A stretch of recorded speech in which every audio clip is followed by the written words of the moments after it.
আসসালামু আলাইকুম everyone. Welcome to my channel Sanjum learning hub.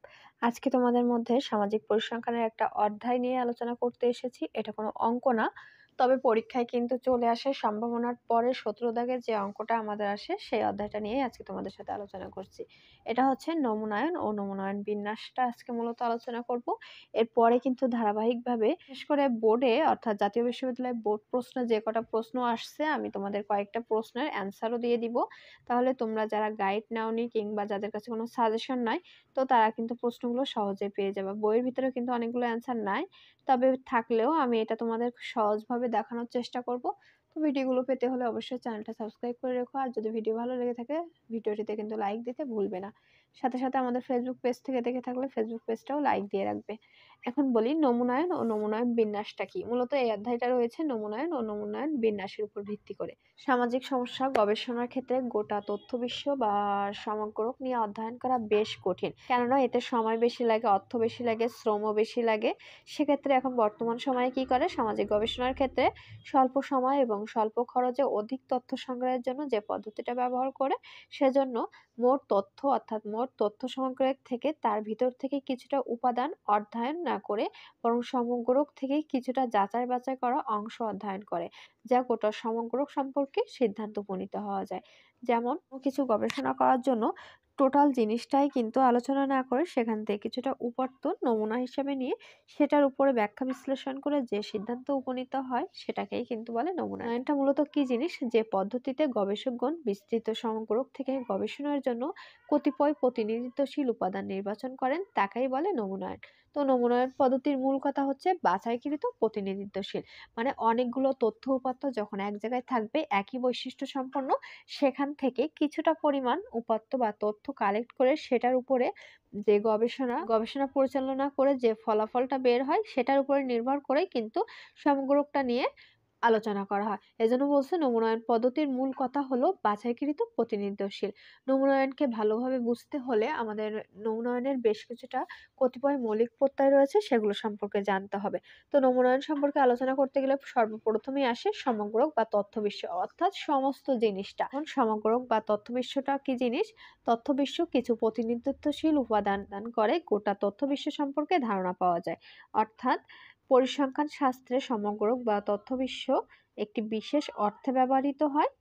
একই বৈশিষ্ট্য সম্পন্ন সকল উপাদানের সমষ্টিকে সমগ্রক বলা হয়। অর্থাৎ তত্ত্ববিশ্বে বা সমগ্রক হলো একই লক্ষণ বৈশিষ্ট্য সম্পন্ন উপাদান সমূহের সমষ্টি। মানে একই বৈশিষ্ট্য সম্পন্ন আমাদের যে উপাত্তগুলো থাকবে সেটাকেই বোঝানো হয়েছে। এখন এর একটা উদাহরণ দিই। উদাহরণে বলছে এক বস্তা চিনি থেকে যদি এক মুঠো চিনি নমুনা হিসেবে গ্রহণ করা হয়, তাহলে আমরা পুরা বস্তার চিনি সমগ্রক হিসেবে গণ্য করব। অর্থাৎ এক বস্তা চিনি থেকে যদি আমরা এক মুষ্টি চিনি নেই, তাহলে আমরা পুরো বস্তার চিনিটা কেমন সেটা সম্পর্কে ধারণা পাবো। সেটারই আলোচনা করার জন্য বলা হয়েছে, যদি আমরা এক মুষ্টি চিনি নিয়ে বুঝতে পারি যে পুরো বস্তা চিনিটা কেমন, সেজন্য পুরো বস্তা চিনিটাই হবে সমগ্রক। সেজন্য বলছে দেখো, তাহলে পুরো বস্তা চিনি সমগ্রক হিসেবে গণ্য করা হবে। সমগ্রককে আমরা কয় ভাগে ভাগ করব? সমগ্রককে আমরা দুই প্রকার অর্থাৎ দুই ভাগে ভাগ করা যায়। এক হচ্ছে সসীম সমগ্রক আর দুই হচ্ছে অসীম সমগ্রক। তো সসীম সমগ্রক জিনিসটা কি আমরা একটু দেখি। সসীম সমগ্রক হচ্ছে যে সমগ্রকে একটি নির্দিষ্ট সংখ্যক বস্তু, দফা বা উপাদান থাকে এবং যেগুলো গণনা করা যায়। যেমন জাতীয় বিশ্ববিদ্যালয়ের ছাত্রছাত্রীর সংখ্যা সসীম, অর্থাৎ সংখ্যা নির্দিষ্ট বা আমরা সেটা গুণে শেষ করতে পারবো, এটাই হচ্ছে সসীম সমগ্র। যেমন বলছে জাতীয় বিশ্ববিদ্যালয়ের ছাত্রছাত্রীর সংখ্যা, তো জাতীয় বিশ্ববিদ্যালয়ে কতগুলো ছাত্রছাত্রী রয়েছে সেটা তো আমরা বের করতেই পারবো, এজন্য বলছে সসীম সমগ্র। আর অসীম সমগ্র কি? যে সমগ্র অসংখ্য এবং অজ্ঞাত দফা ও উপাদান থাকে এবং যেগুলো গণনা করা যায় না। যেমন আকাশের তারা, আকাশের তারা কিন্তু অসীম অনেকগুলো, যেগুলো এখনো পর্যন্ত গণনা করা সম্ভব হয়নি। ২ নম্বরে রয়েছে কি? নমুনা।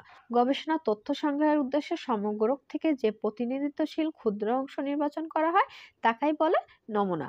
তো নমুনা জিনিসটা আমরা একটু বোঝাই, এখানে একটা উদাহরণ লিখে রেখেছি আমি। যেমন ভাত রান্না করার সময় ভাতের হাঁড়ি থেকে ২-১টি ভাত নিয়ে পরীক্ষা করলেই সমস্ত হাঁড়ির সকল ভাত হলো সমগ্রক। অর্থাৎ আমরা ভাত রান্না করার সময় ভাতের হাঁড়ি থেকে যদি ২-১টি ভাত নিয়ে আমরা একটু দেখি, তাহলে কিন্তু বুঝতে পারবো যে হাঁড়ির ভাতটা হয়েছে কিনা। এভাবেই তো আমরা সবসময় পরীক্ষা করে থাকি। এখন যেভাবে যদি ১টা ২টা এভাবে যদি আমরা একটা দুইটা ভাত টিপে আমরা বুঝতে পারি যে পুরো ভাতটাই কমপ্লিট হয়েছে, সেজন্য পুরো ভাতের হাঁড়িটাই হচ্ছে আমাদের সমগ্রক। আর সমগ্রকের দ্বিতীয় কতিপয় মৌলিক উপাদান হচ্ছে নমুনা। প্রথম রয়েছে তথ্য বা সমগ্র, আর দ্বিতীয়টি হচ্ছে নমুনা। আর এরপর থাকছে নমুনা একক। অনুসন্ধানের জন্য যে সমস্ত পর্যবেক্ষণ একককে নির্বাচন করা হয় সেগুলোই হচ্ছে নমুনা একক। নমুনা এককটা কি জিনিস? ধরো এখানে আমি একটা উদাহরণ দিয়েছি, বীজ ব্যবহার সংক্রান্ত এক জরিপে ১০০ জন কৃষককে নমুনার অন্তর্ভুক্ত করা হলে ১০০ জন কৃষকের প্রত্যেকেই এক একটি নমুনা। ১০০ জন কৃষকের যদি আমরা বীজ দেই তাহলে প্রতিটি ১০০ জন কৃষকই হচ্ছে এক একটি নমুনা একক। অর্থাৎ একজন কৃষক একটা নমুনা একক, দ্বিতীয় জন কৃষক একটা নমুনা একক। এরপর কি বলছে? নমুনা কাঠামো। এগুলো তোমরা একটু পড়ে নিবে, আর বই তো রয়েছে, কেউ যদি গাইড কিনে থাকো তারা তো গাইড থেকে নিতে পারবে। আমি এখানে তোমাদের কিছুটা দেখিয়ে দিচ্ছি, কারো কাছে যদি সহজ মনে হয় তো তোমরা এটা নিতে পারো। আর বোঝার জন্যই মূলত আমি এই ভিডিওটা তোমাদের করে দিচ্ছি। এটা কিন্তু মুখস্থ করা একটু টাফ হয়ে যায় যদি একটু বুঝে নেওয়া যায়। এখন ৪ নাম্বারে কি রয়েছে? নমুনা কাঠামো। সমগ্রকের প্রতিনিধিত্বকারী নমুনা একক সমূহের তালিকায় হচ্ছে নমুনা কাঠামো। অর্থাৎ এই যে সমগ্রকের প্রতিনিধিত্বকারী নমুনা এককের তালিকা, অর্থাৎ এই নমুনা এককের তালিকায় হচ্ছে নমুনা কাঠামো। এরপরে কি রয়েছে আমরা সেটি দেখি। নমুনা কাঠামোর পরে রয়েছে নমুনার আকার। নমুনার আকারটা বলতে সমগ্রক থেকে নমুনা নির্বাচনের সংখ্যা বা পরিমাণ বোঝায়। নমুনার আকার তোমার আকার অনুসারে নমুনা ছোট বা বড় হতে পারে। ছোট নমুনা কি? নমুনা এককের সংখ্যা ৩০ এর কম হলে সেটা হচ্ছে ছোট নমুনা, আর বড় হইলে সেটা ৩০ এর অধিক হচ্ছে। এটা গেল নমুনার আকার। এরপরে আসছে কি? শুমারি। শুমারিটা কোনো সমগ্রকের অন্তর্গত প্রত্যেকটি উপাদানের সম্পূর্ণরূপে অধ্যয়ন করাই হলো শুমারি। যেমন আদমশুমারি, কৃষি শুমারি। আদমশুমারিতে ১০ বছর পর পর হয়, যেটা প্রত্যেকটি জনগণেরই কিন্তু গণনা করা হয়। সেজন্য বলছে কোনো সমগ্রকের অন্তর্গত প্রত্যেকটি উপাদানকে সম্পূর্ণরূপে অধ্যয়ন করেন। প্রত্যেকটি উপাদানকে কিন্তু সম্পূর্ণরূপে অধ্যয়ন করে। অর্থাৎ সেটা নিয়ে বিচার বিশ্লেষণ আলোচনা যেটাই করুক সেটা নিয়েই কিন্তু সম্পূর্ণ অধ্যয়ন করা হয়, যেটাই হচ্ছে শুমারি। যেমন আদমশুমারি, কৃষি শুমারি। এরপর রয়েছে পরমাণ বা পরিমিতি।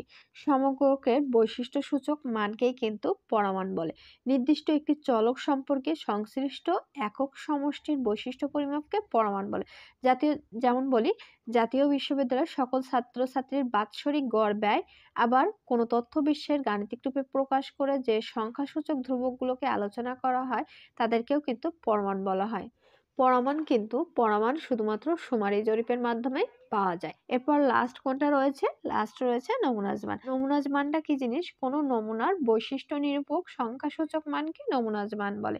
তো নমুনাজ মানটা যেমন একটি নদীর পানি বিশ্লেষণ করতে হলে পুরো নদীর পানি সংগ্রহ করা যেমন সম্ভব নয়, এর বদলে একটি নির্দিষ্ট স্থান থেকে পানি সংগ্রহ করা হয়, এটি পুরো নদীর পানির নমুনাজ মান। অর্থাৎ নমুনাজ মান জিনিসটা কোনো নমুনার বৈশিষ্ট্য নিরূপক সংখ্যাসূচক মানকে নমুনাজ মান বলে।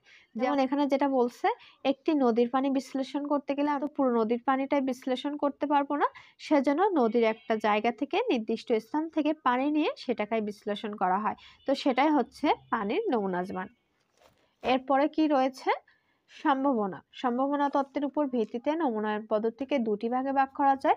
এক হচ্ছে সম্ভাবনা নমুনায়ন, আর দুই হচ্ছে নিঃসম্ভাবনা নমুনায়ন। তো গ বিভাগে কিন্তু ১৭ দাগে বেশ কয়েকটা অঙ্ক আসে সম্ভাবনার প্রকারভেদ নিয়ে আলোচনা করা বলো, কিংবা এর ভিতরে অনেকগুলো, তো সেটা আমি পরে ধীরে ধীরে তোমাদের দিব। এখন বলি সম্ভাবনা আর নিঃসম্ভাবনা। সম্ভাবনা তত্ত্বের ভিত্তিতে নমুনায়নকে দুই ভাগে ভাগ করা হয়, সম্ভাবনা নমুনায়ন আর নিঃসম্ভাবনা নমুনায়ন।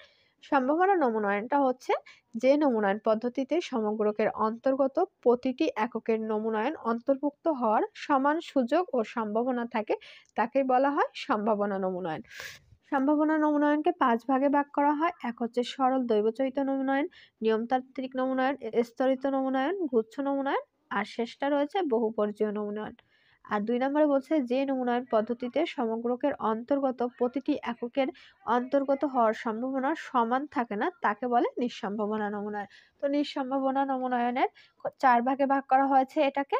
আকস্মিক নমুনায়ন, উদ্দেশ্যমূলক নমুনায়ন, আনুপাতিক অংশ নমুনায়ন, আর স্তনবল নমুনায়ন।